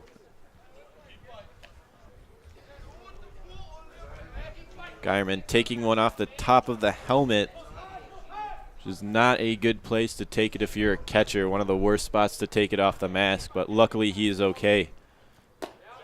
So Rochia takes one up and away, evens it up, 2-2. Dogs have put 4 runs on the board this inning to take a 5-4 lead. As Todd blocks that ball in the dirt. 3-2 on Rochia. Looking to make himself a continental breakfast.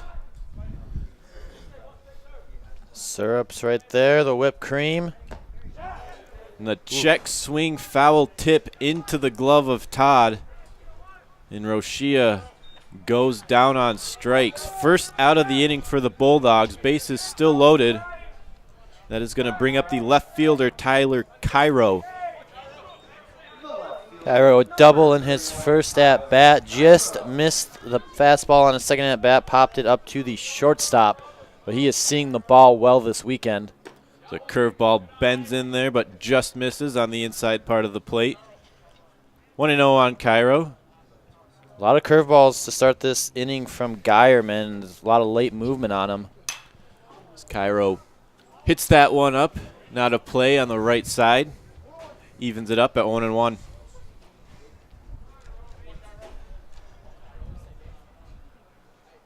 Cairo, a big power threat, as Robbie was saying, for the Bulldogs. So he's going to chop that one to the third baseman. Campbell can't handle it, but he's going to tag Stewart at third base. Run comes across to score, make it 6-4 Bulldogs, but lucky break there for Eastern. Campbell unable to handle the shortstop, but knocks it down and tags Stewart. So that's going to bring up first baseman Evan Gugnacki. Runners on second and third with 2 outs, and the runners go. He's going to swing and miss, but Geierman went from the windup, and both Bulldog base runners alertly move up. And another mental error there from the Eagles. You know, physical errors happen in the game, but when a player makes a mental error, that can be a very frustrating thing if you're a coach. Gugnacki swings through that one, can't get the word out. 0-2. Runners on second and third. 2 outs here in the fourth. Here's the pitch from Geierman. Gugnacki did not check his swing. They're going to call him out. So that will end the fourth inning. Strange turn of events, a lot happening, but the Bulldogs put 5 on the board. They now lead the Eagles 6-4. We'll come back in the top of the 5th here on ACTV.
Welcome back to Club Baseball here on ACTV. We go to the top half of the 5th inning. Bulldogs put up 5 in the bottom of the 4th on what was one of the strangest innings I've ever called in a baseball game. They now lead 6-4. Eastern tries to even things back up.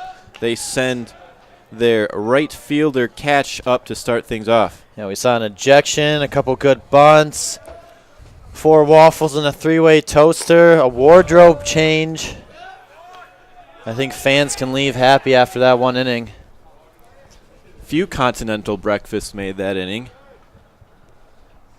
On a couple walks, a hit by pitch. As Cash sends that one into short right. But Roshia is there to make the play. 1 up, 1 down here in the top of the 5th.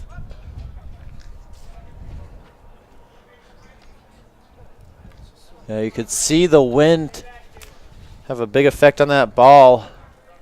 Like a big curve, but Roshia right there to make the catch. Yeah, just barely making it out to the edge of the outfield turf.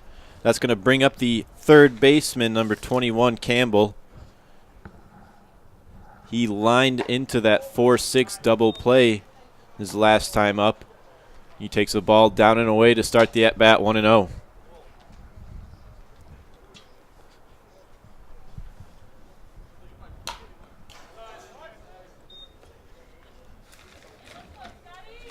Saminsky doing an excellent job thus far, coming in relief.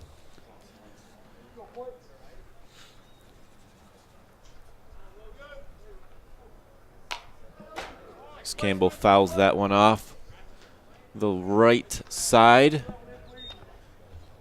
Bring it 1-2 on Campbell. Saminsky throwing from that sidearm slot. The heater in the press box wants to start making noise. Campbell takes a ball outside, even it up 2-2.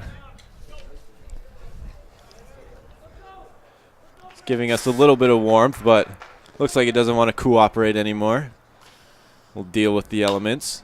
Campbell fouls another one off on the right side, stays even. I think the heater's giving us his audition for play-by-play. His voice is a little scratchy, though. I don't know if he might be able to make the cut. I mean, there's another game after this. We could put him on the headset, see what he has to offer. But he's very insightful. He's seen a lot of games here. Campbell puts one up high, fly ball on the right side, but it's going to get out of play. 6-4 Adrian here in the top of the 5th. 2-2 count on Campbell, 1 out in game 1 of a doubleheader. Wind starting to pick up out there. Flags blowing in right field.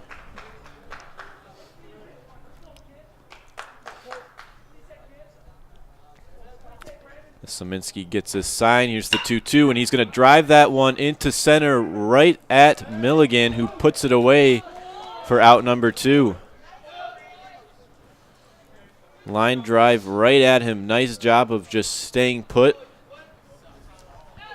And that's going to bring up the first baseman, King.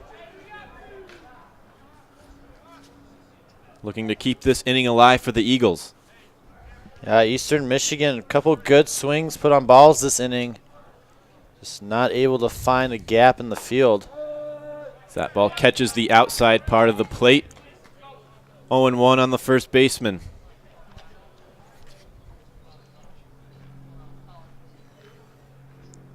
He's going to put that one in the air on the left side. That one's going to get out of play.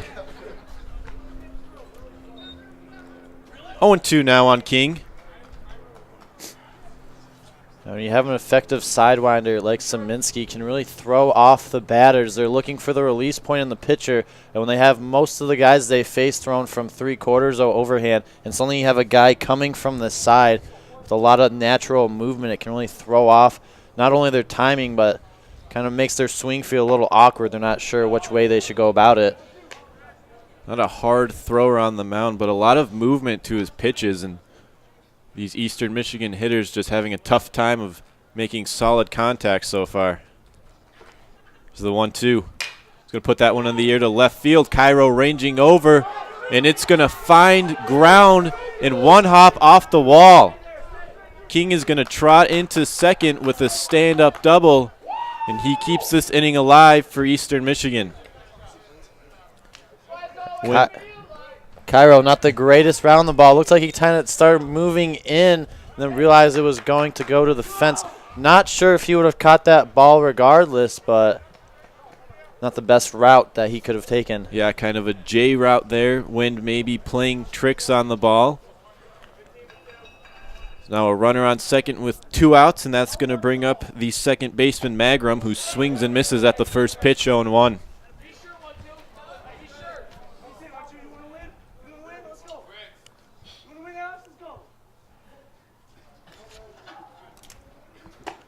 Takes a ball up, evens the count at 1 apiece.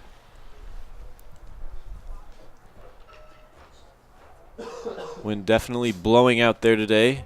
We've seen it a few times already. Definitely playing tricks on the infielders and the outfielders. Just having a tough time of reading it and putting it away. So Magrum takes a ball low and away, evens the count at 2 apiece. Come on, Squint.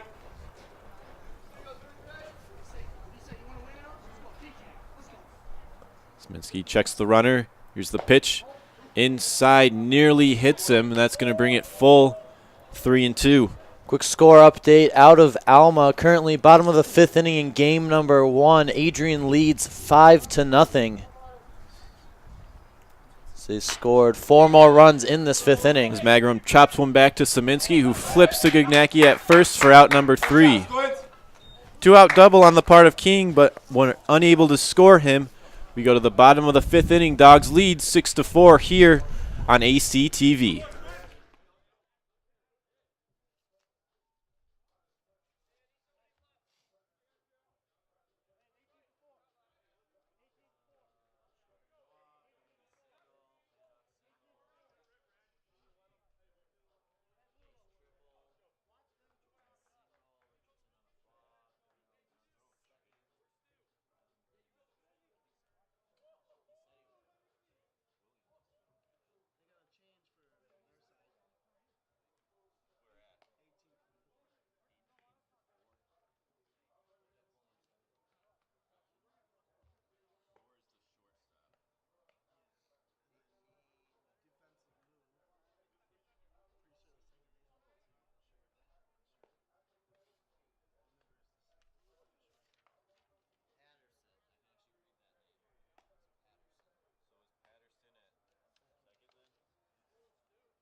Bottom half of the 5th here at Nicolay Field.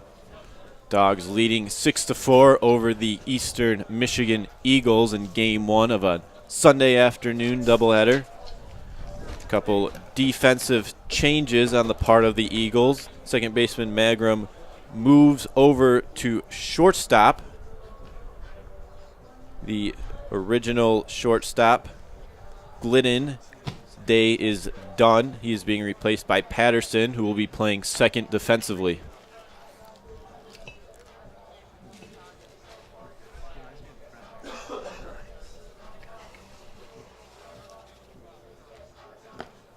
Six, 7, 8 due up for the Bulldogs this inning. Looking to add to their lead here.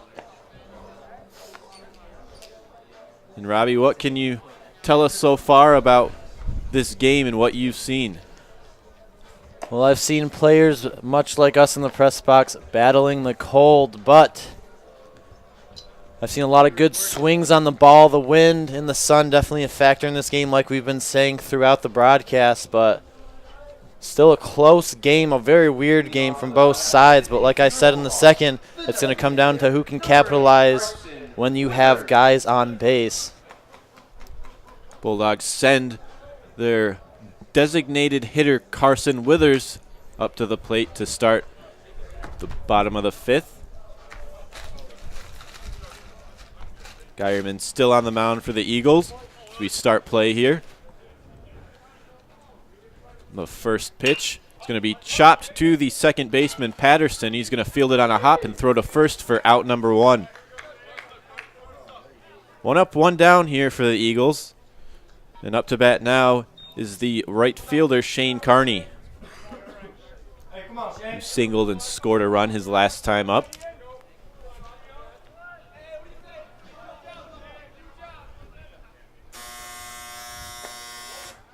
Starts with a ball down and in, 1-0. Some great insight there by our friend the heater.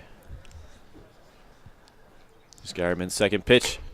That one's going to find the outside black, bring it even, 1-1. Number 30, Shane Carney.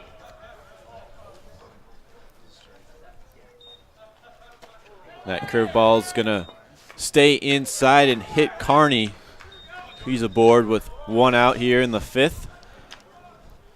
That's going to bring up the shortstop, Jordan Ham. Carney didn't exactly try to get out of the way of that pitch, but thought he tried on for size. Looked good when he was window shopping. He's got that Evo Shield elbow guard on. Couldn't have hurt too much if that's what it hit. Third Bulldog batter hit this afternoon. Carney a modest lead off of first base.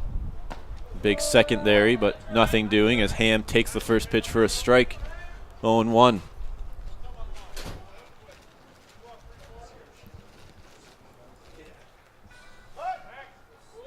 Little throw over to first. Not much of an attempt to get him. Say that was a Max Scherzer attempt right there. Just letting him know that he sees him down there.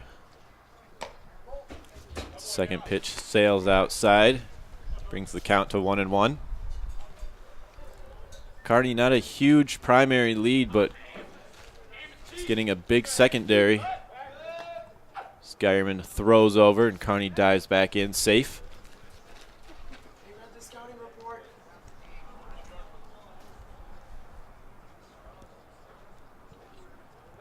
Another throw over to first. A little bit more mustard on that one. Geierman keeps an eye on Carney.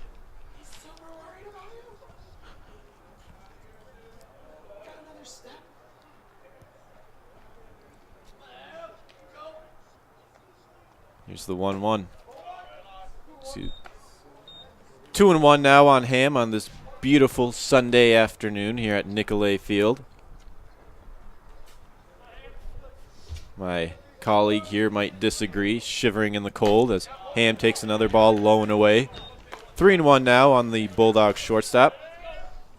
I'm excited for May weather, I'll say that much. Very true statement there by Sean Kane. Also excited for April weather. Don't want to skip a month right there. As Ham takes ball 4, draws the walk. 2 runners aboard now. That'll bring up the catcher, Will Young, who was the hitter the last bottom half of the inning when the festivities of strangeness began to ensue. The sac bunt that seemed to be an out at first base and led to a few Bulldog runs and an Eastern Michigan ejection. With only 1 out, 2-run lead right here. We'll see if he tries to sneak another bunt down the line. That one catches the inside part of the plate. 0-1 on Young.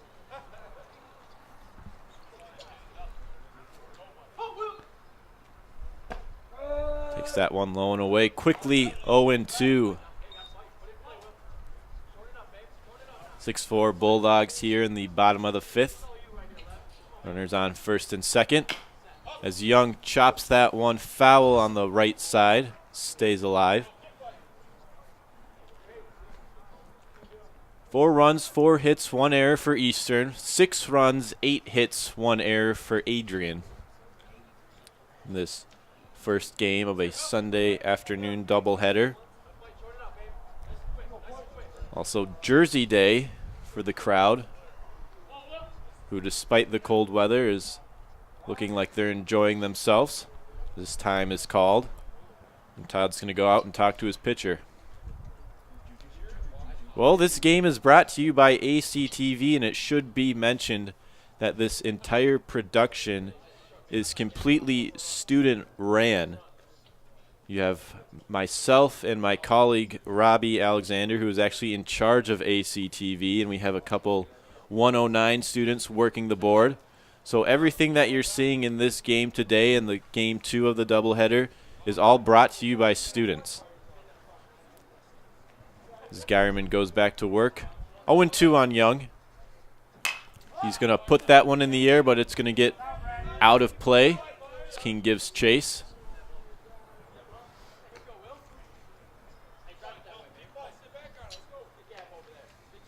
Oh, 2 on Young. Carney on second, Ham on first, 1 out.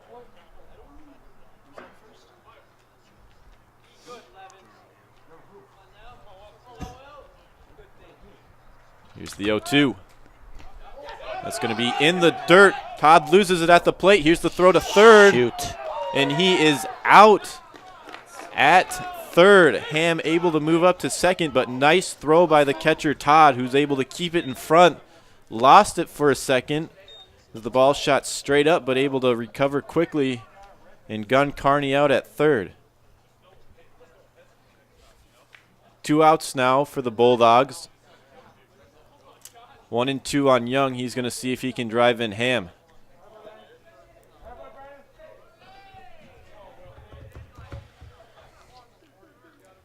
Looked like the Bulldogs might have had an opportunity to move up, but Todd was able to recover quickly, and a strong throw right on the bag nabbed Carney as Young swings through a pitch outside for strike 3.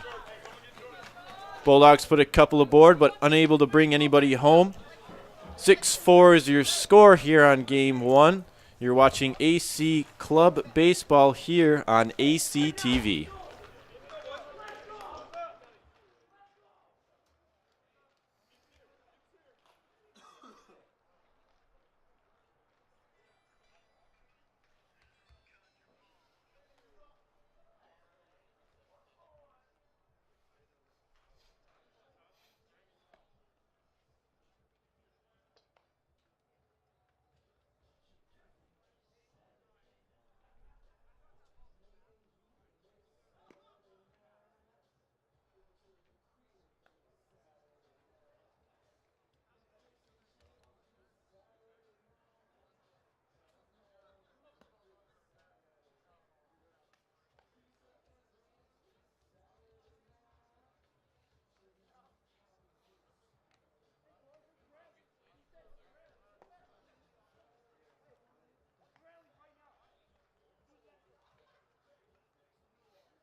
Szymanski goes back to work here in the top of the 6th. Bulldogs lead the Eagles by a score of 6-4 as Eastern sends their left fielder up to the plate. Mansfield looking to cut into the lead.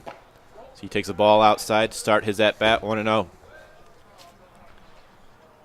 9-1-2 due up for Eastern this top half of the inning. That ball misses inside, 2-0. Mansfield with the red cleats to go with the green uniform, looking quite festive. So he takes another ball inside. 3-0 now on the Eagles' left fielder.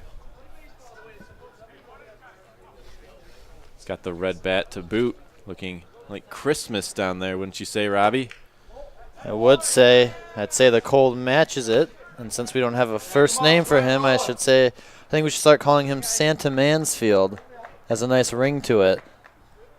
You know, there's a probability that that might be the case as Mansfield draws the walk, put the leadoff hitter aboard, and that'll bring up the center fielder, Almasi, looking to do some damage as he takes the first pitch for a ball outside.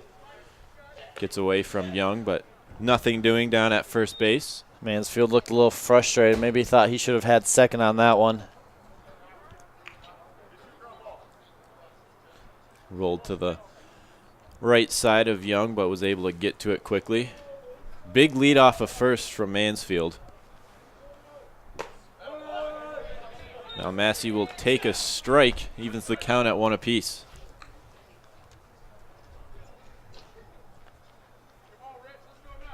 Big lead again at first, quite wide in his stance.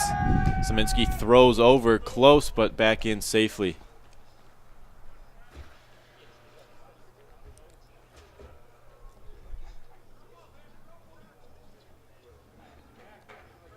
Infield double play depth. Szymanski delivers. Mansfield goes. Here's the throw. A nice throw by Young. Young guns him out at second. An excellent throw by the Adrian catcher. A clothesline to nab Mansfield. Perfect curve right into the glove of the second baseman and into the runner. An easy job made Roshia's job very easy out there. So 1 out, 1-2 on Almasi. And he takes a strike inside, a little bender. He wanted to buy it, but he didn't have any money in his pocket, and he takes the third strike. Squints continuing to carve up batters here this afternoon. Nice little breaking piece there by the relief pitcher, and the Eagles now have 2 down. And that'll bring up Patterson for his first at-bat of the game, and he fouls the first pitch back, 0-1. It's a nice pitch by Szymanski, catching the inside part of the black. Almasi disagreed with the call, but home plate umpire said he should have swung. Szymanski finds the bottom of the zone. Patterson swings through it. It's quickly 0-2.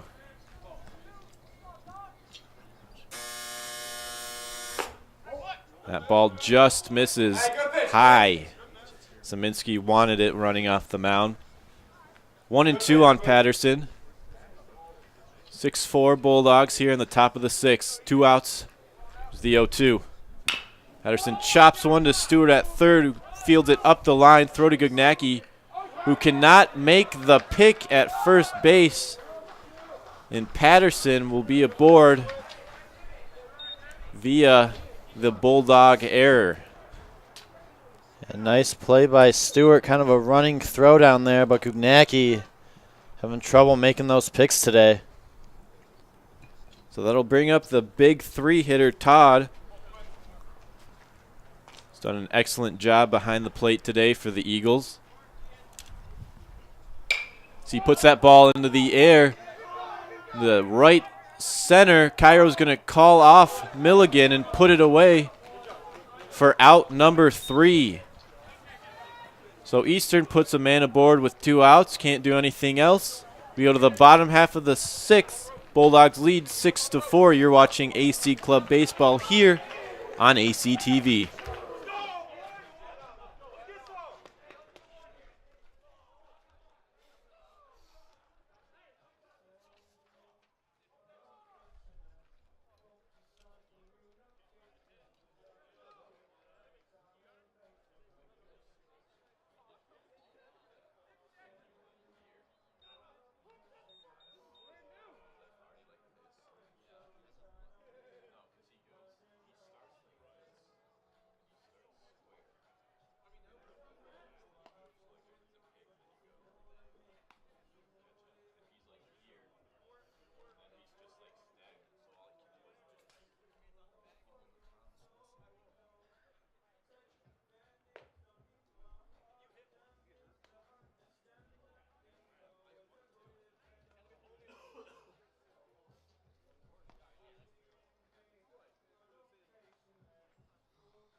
Bottom of the 6th here at Nicolay Field. Bulldogs look to add to their lead, currently leading 6-4 here.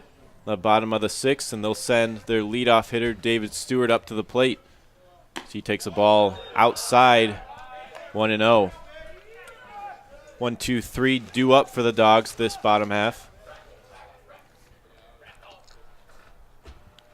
Stewart foul tips one back into the mitt of Todd. Count evens at 1 apiece. Stewart 1 for 2 today, has a single. Also a hit by pitch. The base is loaded. This time is called at home plate. Stewart with the nice flow for a hairdo as he takes a ball outside. That's one way to describe it. No, on campus he has the nickname of Jesus. As he takes a strike, 2-2. Well, it's definitely easy to spot him on campus because of his hair. He takes a ball low. 3-2 on the Clarkston native.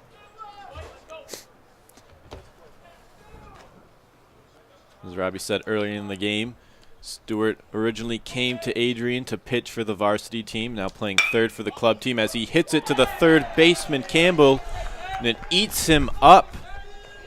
So Stewart is aboard on an error by the Eagle third baseman on a hard chopper. Looks like it came up on Campbell on the last minute, was unable to body it up. Yeah, it took a bad hop. You can't blame him on that, but instead of staying in front of it, he delayed it a little bit, allowed it to go right past him. When you play the hot corner, you got to be willing to take a couple shots off the body. Glanced off his shoulder into left. So that'll bring up number 6, Brandon Milligan, Bulldogs center fielder, who fouls one back and out of play, 0-1. Like you were saying, on those high hoppers, you want to try to center it up with your body, kind of like a catcher does behind the plate and keep it in front of you, but turned his body as Geierman throws over to first, checks on Stewart, dives in safe. Jersey became untucked in the process, but doesn't look like it bothered him. Geierman another throw over, close this time, but Stewart in safe.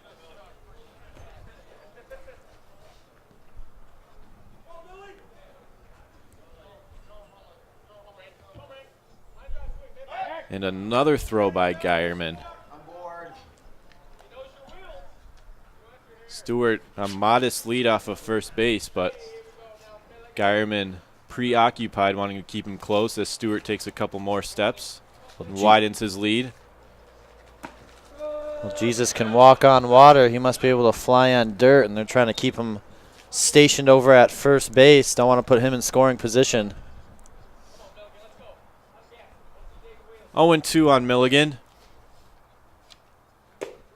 As he wanted to buy it but didn't have any money in his pocket, takes a strike on the outer half of the plate. So one down for the Bulldogs as they bring up their second baseman, Tyler Rochia, who looks to keep this train moving. And another throw over to first. Close play again, but Stewart in safely. Rochia 0 for 3 on the day, has a ground out, fly out, and struck out his last time up. Geierman checks the runner. Here's the pitch. Rochia out in front and rolls it to the shortstop. That's Magnum, who flips to second. Patterson unable to handle it, and now they've got Stewart in a rundown, and they're going to tag him out. Rochia stays put at first on another odd play on the part of the Eagles. A ground ball to Magnum, who flipped to Patterson at second. He dropped the ball. Stewart was unaware of this and left the bag. So the force was taken out of question, but the Eagles were able to regain their composure and get Stewart in the rundown. Second odd base running blunder that Stewart was involved in today. First one was when he went right to third base on a fly out to left field, and now this. So that's going to be 2 outs now for the Bulldogs. Roshia on first. That brings up their cleanup hitter, Tyler Cairo. As he smashes one down the line, but foul, 0-1.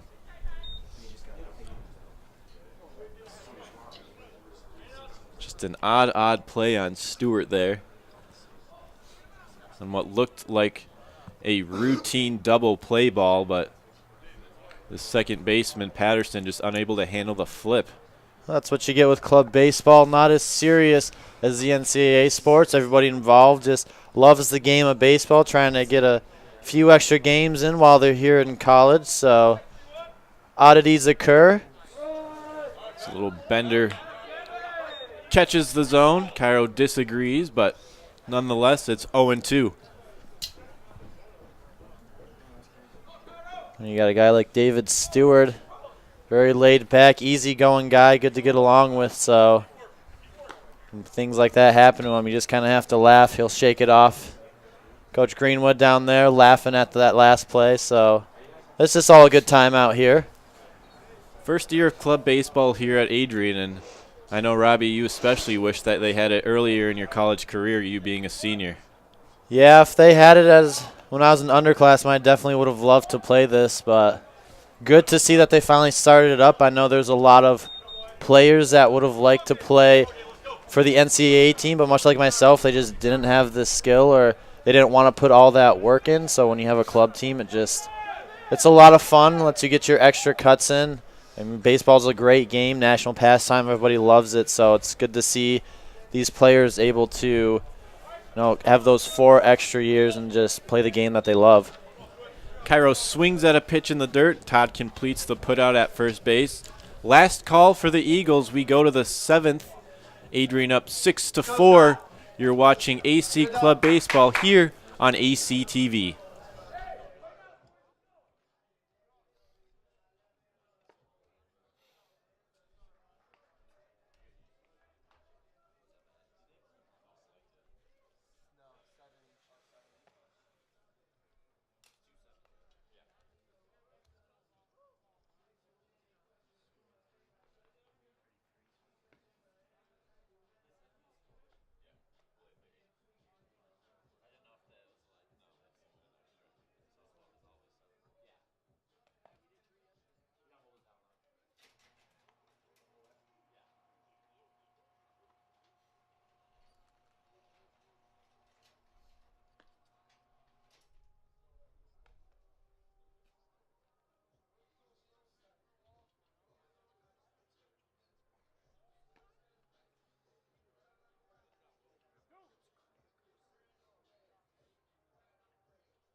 Sminsky looks to close the door on Eastern here in the top of the 7th inning.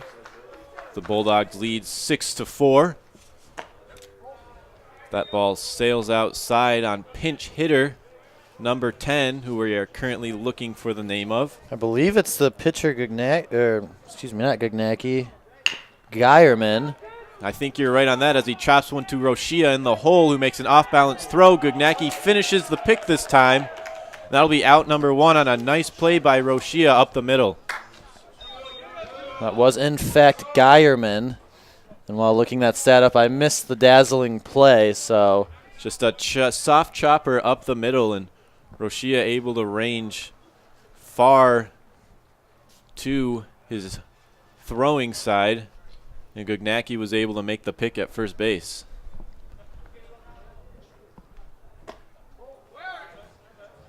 As the Eastern hitter takes a first pitch inside. 1-0. Catch the right fielder. Had a nice day. So he takes a strike to even the count, 1-1.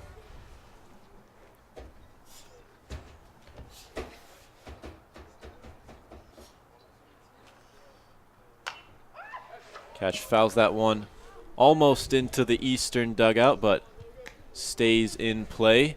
Bring the count to 1-2. Bulldogs found themselves down 4-1 in the 4th inning, but were able to come back with 5 of their own. As there's a ground ball into right.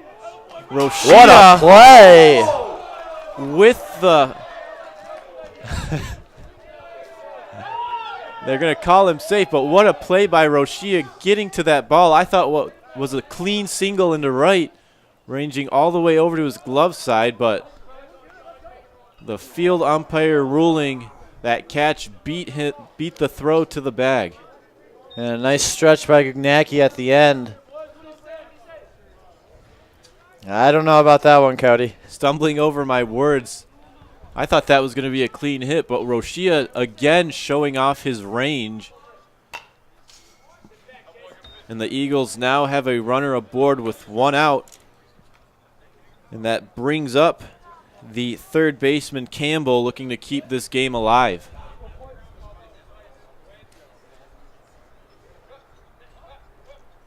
Szymanski fires another ball outside, 1-1. But a nice job by Roshia with the off-balance spin throw. Szymanski checks cash at first in there safely. Quick scoring update out of Alma. Currently top of the 7th with 2 outs. It is 5-2 Bulldogs. As Campbell puts that one in the air to center. Milligan ranges over, puts it away. So the Eagles are down to their last out. And that'll bring up the first baseman, King, looking to keep it alive for Eastern.